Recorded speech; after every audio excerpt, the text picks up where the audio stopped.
Parole de Dieu quotidienne. Dieu fait un arc-en-ciel comme symbole de son alliance avec l'homme. Genèse, chapitre 9, versets 11-13. J'établis mon alliance avec vous. Aucune chair ne sera plus exterminée par les eaux du déluge, et il n'y aura plus de déluge pour détruire la terre. Et Dieu dit, c'est ici le signe de l'alliance que j'établis entre moi et vous, et tous les êtres vivants qui sont avec vous, pour les générations, à toujours. J'ai placé mon arc dans la nue, et il servira de signe d'alliance entre moi et la terre. Dieu a créé l'humanité, et qu'elle ait été corrompue ou non, ou qu'elle le suive ou non, Dieu traite les êtres humains comme ses proches, ou comme diraient les êtres humains, comme les gens qui lui sont les plus chers, et non comme ses jouets. Même si Dieu dit qu'il est le Créateur et que l'homme est sa création, ce qui peut sembler comme s'il y avait une petite différence de rang, la réalité est que tout ce que Dieu a fait pour l'humanité dépasse grandement une relation de cette nature. Dieu aime l'humanité, prend soin de l'humanité et se soucie de l'humanité, ainsi qu'il soutient l'humanité sans cesse et constamment. Il ne sent jamais dans son cœur que c'est une œuvre en surplus ou quelque chose qui mérite beaucoup de crédit. Il n'a pas non plus le sentiment que sauver l'humanité, l'approvisionner et tout lui accorder apporte une énorme contribution à l'humanité. Il soutient simplement l'humanité tranquillement et en silence, à sa propre manière et par son essence et ce qu'il a et est. Peu importe combien de soutien et d'aide que l'humanité reçoit de lui, Dieu ne pense jamais à s'attribuer le mérite. Il ne tente jamais de le faire. Cela est déterminé par l'essence de Dieu, et c'est aussi précisément une véritable expression du tempérament de Dieu. C'est pourquoi, indépendamment du fait que c'est dans la Bible ou dans d'autres livres, nous ne voyons jamais Dieu exprimant ses pensées, et nous ne voyons jamais Dieu décrivant ou déclarant à l'homme pourquoi il fait ces choses, ou pourquoi il se soucie tellement de l'humanité, comme s'il voulait que l'humanité soit reconnaissante à son égard et le loue. Même quand il est blessé, quand son cœur est dans une douleur extrême, il n'oublie jamais sa responsabilité envers l'humanité ou son souci de l'humanité pendant qu'il porte cette peine et cette douleur tout seul, en silence. Au contraire, Dieu continue de soutenir l'humanité comme il le fait depuis toujours. Même si l'humanité loue souvent Dieu ou témoigne de lui, aucune de ces attitudes n'est exigée par Dieu. Car Dieu n'a jamais l'intention que l'une des bonnes choses qu'il fait pour l'humanité lui soit retournée en reconnaissance ou lui soit remboursée. D'autre part, ceux qui craignent Dieu et fuient le mal, ceux qui suivent vraiment Dieu, l'écoutent et lui sont loyaux, et ceux qui lui obéissent sont les gens qui reçoivent souvent les bénédictions de Dieu, et Dieu accorde de telles bénédictions sans réserve. En plus, les bénédictions que les gens reçoivent de Dieu sont souvent au-delà de leur imagination et aussi au-delà de tout ce que les êtres humains peuvent présenter en échange de ce qu'ils ont fait ou du prix qu'ils ont payé. Lorsque l'humanité profite des bénédictions de Dieu, est-ce que quelqu'un se soucie de ce que Dieu fait? Est-ce que quelqu'un se soucie aucunement de la manière dont Dieu se sent? Est-ce que quelqu'un essaie d'apprécier la douleur de Dieu?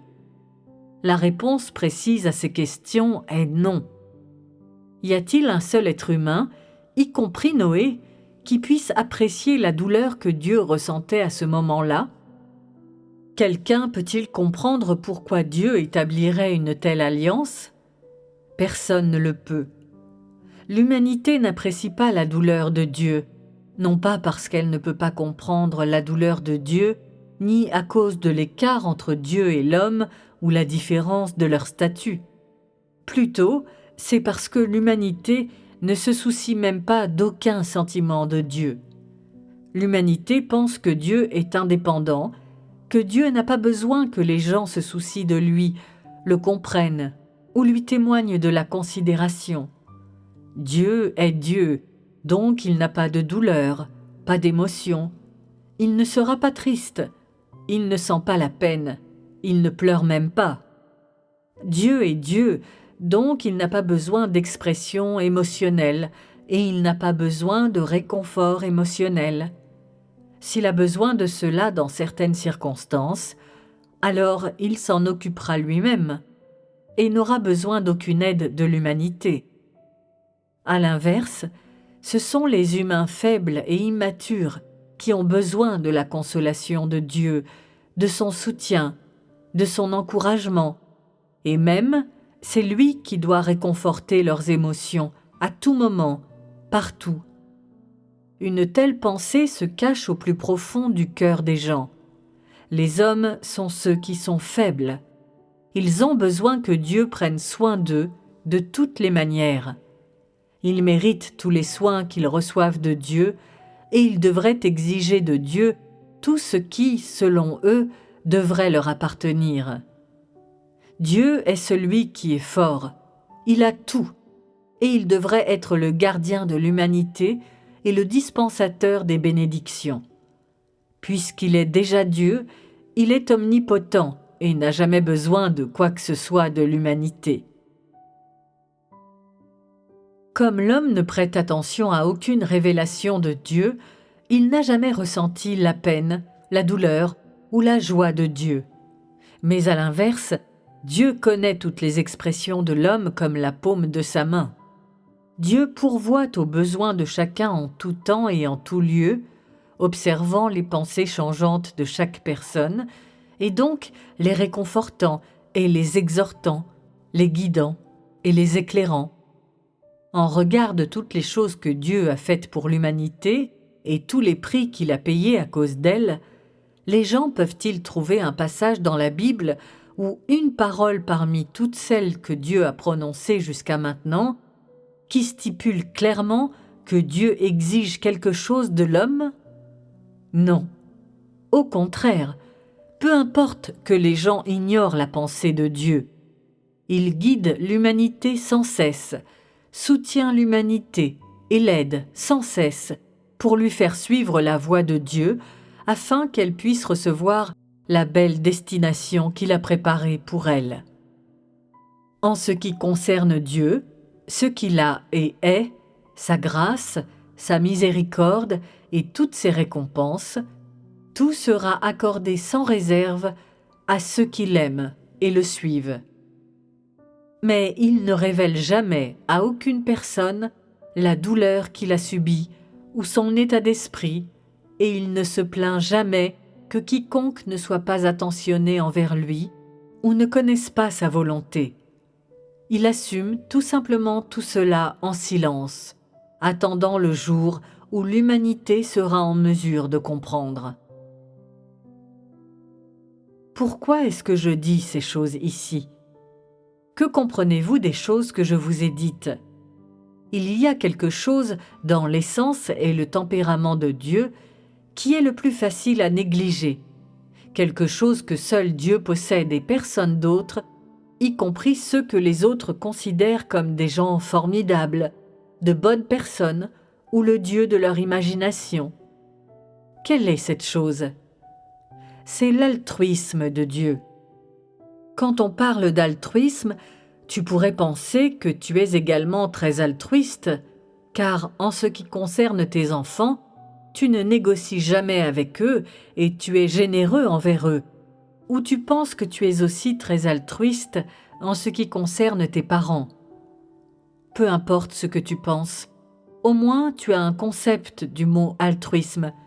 Tu considères le mot comme positif et une personne altruiste comme très noble. Lorsque tu es altruiste, tu penses que tu es formidable. Mais personne ne peut voir l'altruisme de Dieu en toutes choses, chez les gens, dans les événements, les objets et dans l'œuvre de Dieu. Pourquoi est-ce ainsi? Parce que l'homme est trop égoïste. Pourquoi est-ce que je dis cela? L'humanité vit dans un monde matériel.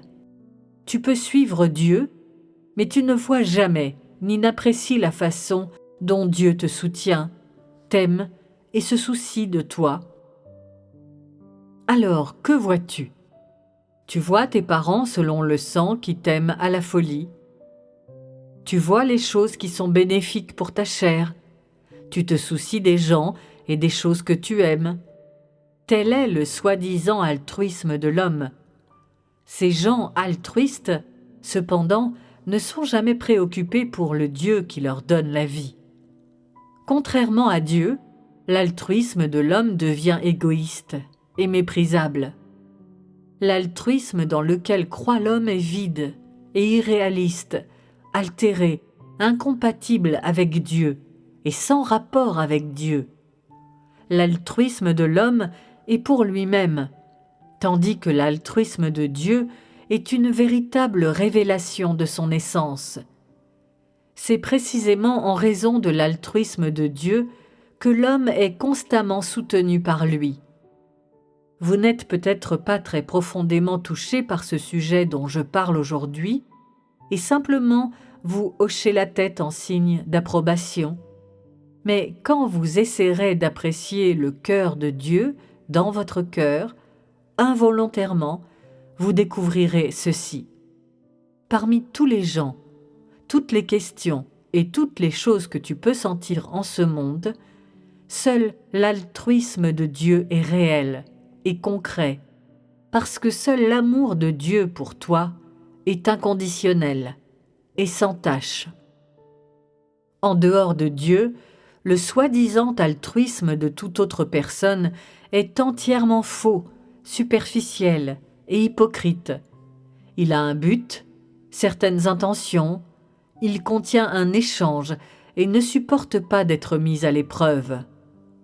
Vous pourriez même dire qu'il est infâme, méprisable. Êtes-vous d'accord ?